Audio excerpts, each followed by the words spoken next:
All right, friends, we have a winner for our 10-week podcast challenge or contest giveaway for those who write reviews.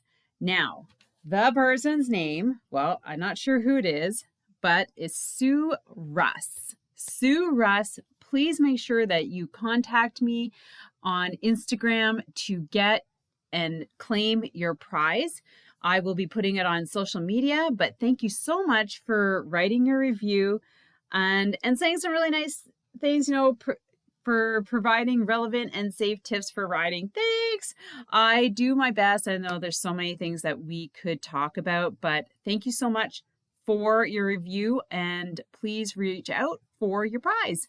And don't forget, everybody, if you guys want to be eligible for prizes, make sure you put in a review on iTunes or Apple Podcasts so that I can go and find them. And make sure you're linked to Instagram so I can really contact you to hand over your gift. Thanks a lot. Have an amazing day. All right, gang. Welcome to another episode of Secrets from the Saddle, All Things Cycling Podcast, the Coach's Corner and the Coach's Edition. So today I just thought that I would do this straight live out of my car after our hill repeats. So I want to talk about hills because everybody, if there's one struggle people have, is climbing hills.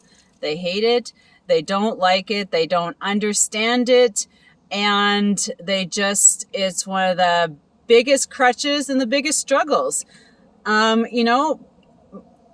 Put in the comments, is that one of your biggest struggles when you cycle? Because as a coach, that's what finding more and more. It's not about the social aspect or maybe group riding, but here's the thing. And since today we're talking about hill repeats, I have a special for you. I have my 9 most favorite hill repeats that I want you to have. And we're gonna have to pause because I have to chat with these ladies. I met them in the parking lot at 5:45 this morning and they just finished their ride. I'm gonna chat with them and I'm gonna get back and I'm gonna tell you all about the special download that you can get that I put together with my 9 favorite hill repeats and why you should do different hill repeats to get stronger. All right, let's pause it out. All right, so cool. Thank you for giving me a little moment. I was able to go and make a connection with a new friend here in Gatineau. And she's probably going to join me for hill repeats next week, which is super cool, getting more people out doing purposeful training on the hills. And that's what hill repeats is all about. Because if you want to get good on the hills, you need to do hill repeats. It's not about going and doing your favorite loop all the time, unless you're very specific and like going there and doing specific stuff on the hills. Because that is the only place and time where you're going to actually get some purposeful training or targeted training. Let's just say targeted. I like that better. I love this helmet. Tell me you don't love the orange. All right. So here's the thing. Now, everybody wants to get good at hills. And the reason why I thought I'd do this, video now is because I didn't know how many of my club members were going to show up. So the last 2 years, I've been doing regular hill repeats training sessions once a week. So they used to be on Wednesday mornings, but now Wednesday mornings are taken up with workouts. So I work out Monday, Wednesday, Friday, weight training. And I added Thursdays. So Thursdays is now hill repeat day. So remember the 80-20 rule. If you go back to my episode, I believe it's 80 with Steven Seiler, we talked about the 80-20 rule on 80% in endurance, 20% intensity. So this could be your 20% or part of your 20%, depending on how many hours you're putting in a week of training, right? So take that 20% of your training hours and dedicate it to hill repeats, sprints, intervals, things like that are going to increase your fitness level and make you stronger. So let's go back to hills. And I was talking, so 5 women showed up. It was amazing. 5 of us. Okay, you have to go to my social media and see the picture. So make sure you follow me on Instagram and Facebook. But anyways, first time out. 5 ladies, super awesome. And here's the thing. We are all different fitness levels. And when you go and do hill repeats with your friends, it's all about how everybody's going to go. Like, it's not a race. You're there to do your individual thing. And that's the first thing I say. So like, if you can't do the full hill, do half the hill. Okay. You're still on the hill. It still counts, even if it's the half the hill. Don't beat yourself up if you can't make it to the top, or if you're dying, or if you have to stop. That's probably about, if you're one of those people is your fitness level is not very strong and you're getting out for the first time and you're slowing down so much on your hill that you have to stop. That is your turning point. Turn around and go back up there. Turn around and go back up until you can make it past that turning point. Makes sense, right? So don't beat yourself up. That's a little trick. Just do half the hill. And surprisingly enough, some of our hill repeats just use half the hill. There are so many cool hill repeats. I'd love to know what your favorite hill repeat is. What is the favorite hill drill that you love? Put it in the comments. I want to know. And remember, you can go to the link below and get my download where you can get my favorite 9 hill repeats. So my favorite 9 hill repeats. So, okay. So let's go back to today. We did 4. We ended up, so we only have an hour. And then that's the other thing. Go out with intentions. You need to have a proper warm up to your hill. So that's a 10, 15, 20 minute, depending on if you're biking to your hill. Okay. So warming up is so important, right? You want your legs to be warm before you hit a hill, because there's nothing worse than like just jumping out there and your legs blowing up the first ride. And then a cool down, warm up, cool down, warm up, cool down. And in the middle is the intensity part. I think a lot of people miss that, especially when you're training. And if you've ever done Swift training, there's a huge amount of warm up, which is amazing, like 20 minutes. So you're really prepared and ready for the intensity of the interval of the training session. So what we did is we did like a barricade to barricade. So if you have a hill, set your parameters as to where you're doing your hill repeat. Like, where do you start and where do you finish your repeat? So if you're going to track data or speed, like, are you getting faster? Like, you have something to gauge it from. So if you're going to be doing like laps or splits, stuff like that, then go in there with a plan. So make sure you have a plan to, like, what am I to do on my hill today? Don't just go and ride your hill. You have to have some sort of strategy. So today we did 4 hill repeats. So we just went up the hill the first time. We just climbed the hill and we talked to the top, and we're like, okay, this is the strategy. This is what we're going to do the next one. You're going to do your small ring standing. Now, here's the thing, everyone.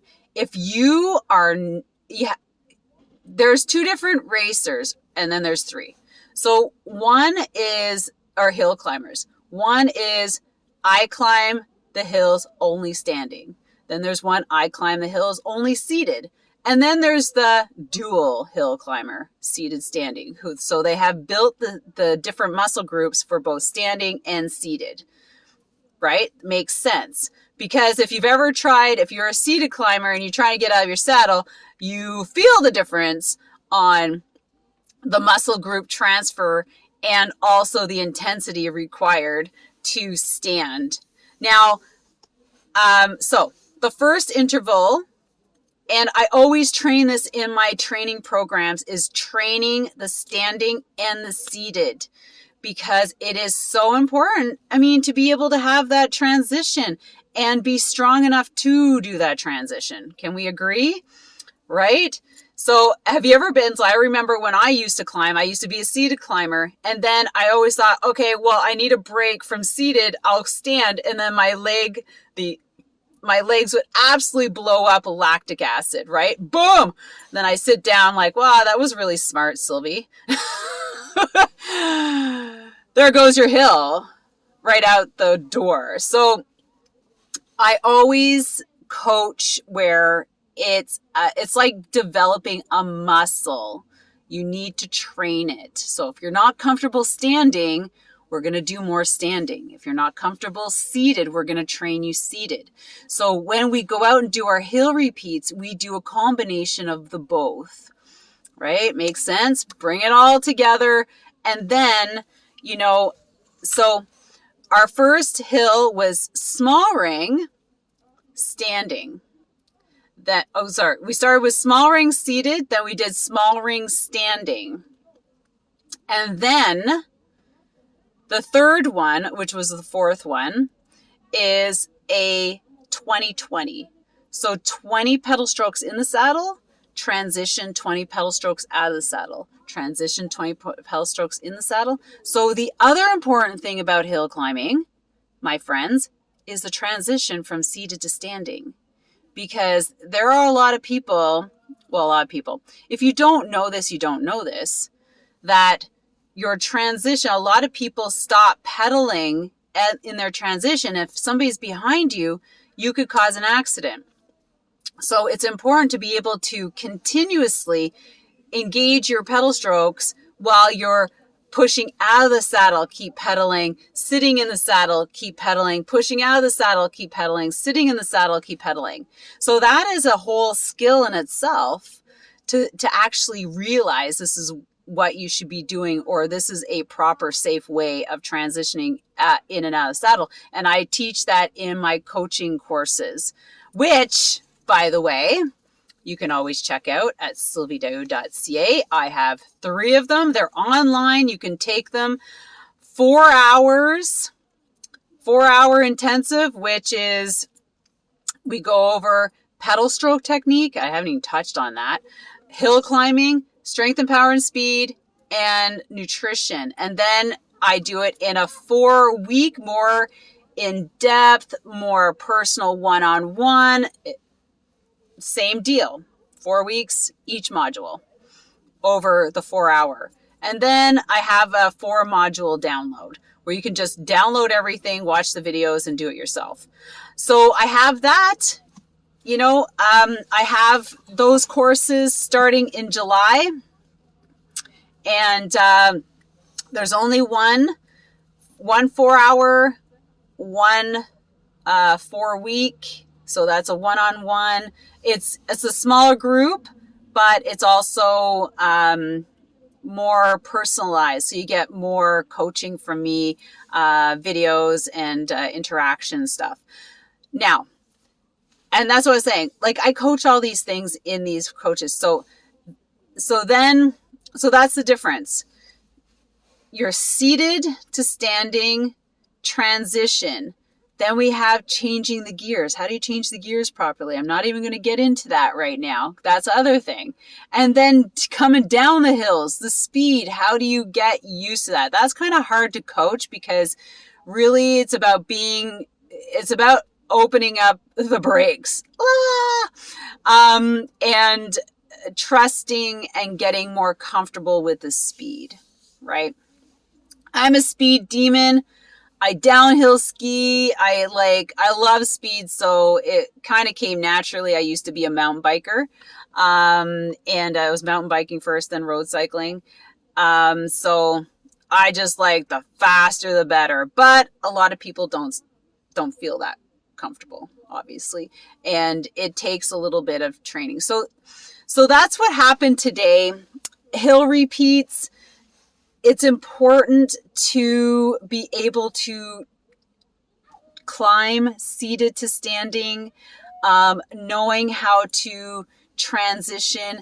And like I said, when you hit your hills, go there with intention. Warm up, the program, the cool down. Those are so important that you have that. You don't just show up. It's like weight training and you pick up the heaviest dumbbell for the first interval and like you pull a muscle. Like nobody does that. You warm up with lighter weights. You make sure your muscles are warm, they're ready to go, and then you increase the weights. So again, make sure you have a plan for your hills. There's a lot of things, there's so many different ways of doing fun hill repeats. So go to the link in the description, download my free 9 hill repeats and go try them out. And I have additional information in there as well that talks about the pedal stroke. Oh yeah, I didn't even talk about the efficiency of changing up your pedal stroke. That is a whole component in itself. And I believe you can go to one of my first episodes. You can go to my YouTube channel. I have pedal stroke technique videos there. You can go check them out. But there's nothing better than being coached on them. So consider checking out my programs. But there you go. Have an amazing day. Hit the hills with intention. So set a day, 1 day a week, where you're going out and doing something intense for your training that's going to push you beyond your limits, beyond your comfort zone. And one last thing, don't forget to have your recovery drink in your car waiting for you. Not to mention, you might want a really good pre-workout drink to get you the energy to get there. And that's another a little chat, but we're going to finish it up for today. Have an amazing day. Mwah, mwah, mwah. Hit the hills, and don't forget to subscribe or follow because there's so many amazing episodes coming down. You don't want to miss anything. 3 times a week, have super cool guests, not to mention my episode. And remember the contest. I will be drawing later on today for a winner within the review. So place a review and you could win. I'm doing a contest until the Olympics starts. So that's August 1st, and giving out prizes every Friday. So get your review in. Give us a great rating. Give me a great rating. What is it? Us. It's me. Give me a great rating. Let me know what you think. Have an amazing day. Love you. And I want to hear about your favorite hill repeat drill. Take care.